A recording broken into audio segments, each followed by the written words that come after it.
وجهة نظري في موضوع غرامة وإيقاف محمود كهربا. لأول مرة بشوف يعني عقوبة من الاتحاد المصري أو عقوبة من لجنة الانضباط يقول لك غير معلنة. يعني إيه عقوبة غير معلنة؟ يعني ما شفناش أي حاجة رسميا وصلت للنادي الأهلي. النادي الأهلي برضو مصادر النادي الأهلي أكدت إن لسه ما فيش أي حاجة وصلت من الاتحاد المصري أو لجنة الانضباط. والموضوع كله سوشيال ميديا، سوشيال ميديا، إعلاميين، تصريحات مسؤولين، ولكن إلى الآن العقوبة لم يتم إعلانها بشكل رسمي. هل هي بقى بالونة اختبار من الاتحاد المصري أو من لجنة الانضباط عشان يشوفوا رد فعل النادي الأهلي، ولا الموضوع يعني متاخد إزاي؟ مش عارفين. طبعا الموضوع في الأساس كان إن محمود كهربا في مباراة النادي الأهلي ونادي الزمالك كان يعني كده في نهاية المباراة احتفل بشكل هستيري شوية مع جماهير النادي الأهلي. يعني كلمات زي كهربا حطه صح كلها كلمات ليها إيحاءات معينة وغير مقبولة تماما. يبقى احنا بنرفض مثل هذه الإشارات ومثل هذه بقى الحاجات اللي بتتقال من الجماهير أو من اللاعبين، واللاعبين خصوصا إن هي تتفاعل معهم. سؤالي بقى الثالث، هل هناك في لائحة الانضباط أو لائحة الاتحاد المصري ولائحة الانضباطية على اللاعبين غرامة 12 مليون جنيه، انا اسف، غرامه مليون جنيه على لاعب وايقاف 12 مباراه؟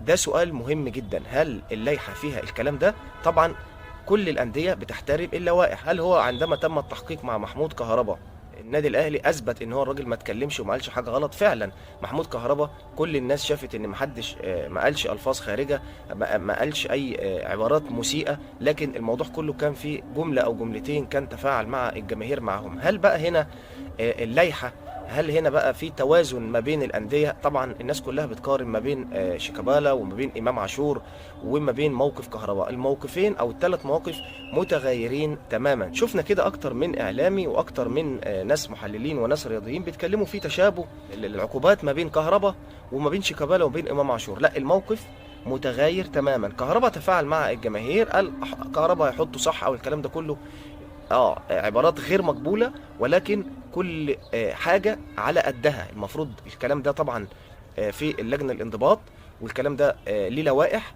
مش زي لاعب مثلا زي شيكابالا، يعني كان فاضل شوية ان هو يعني لا مؤاخذة يقلع الشورت للجماهير. شيكابالا كان هناك إيحاءات جنسية واضحة. شيكابالا أكتر من مرة شاور على الحذاء للجماهير.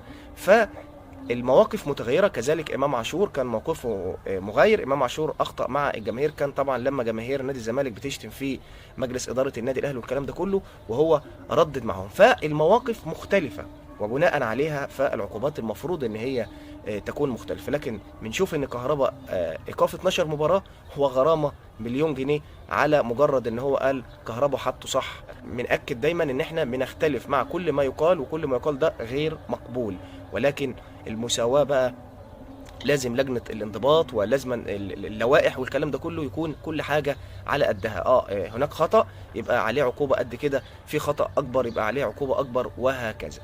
يعني نتمنى طبعا الى جانب ان احنا زي ما بنتكلم ان لم يعلن رسميا حتى الان عن ايقاف محمود كهربا. اذا محمود كهربا في قائمه النادي الاهلي ومشارك في مباراه سموحه الليله امام النادي الاهلي باستاد برج العرب، اللي طبعا بنتمنى كل التوفيق للنادي الاهلي والفوز والاستمرار على قمه الدوري المصري.